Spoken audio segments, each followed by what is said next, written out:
Sailors from Fleet Activities Sasebo gathered together to participate in a campaign alongside the local police force to deliver an important message to the community.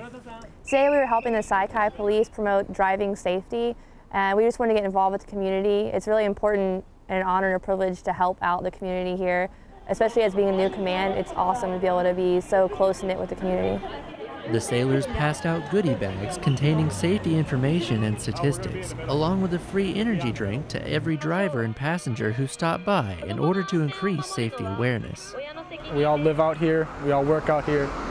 We drive the same roads they do, so it's nice to know that we're helping promote the safety around all the schools and all the work areas that we have to go through every day. And along with promoting driving safety, the sailors took the event as a chance to interact with the Japanese drivers. It's pretty good to be out here helping the community, promoting traffic safety.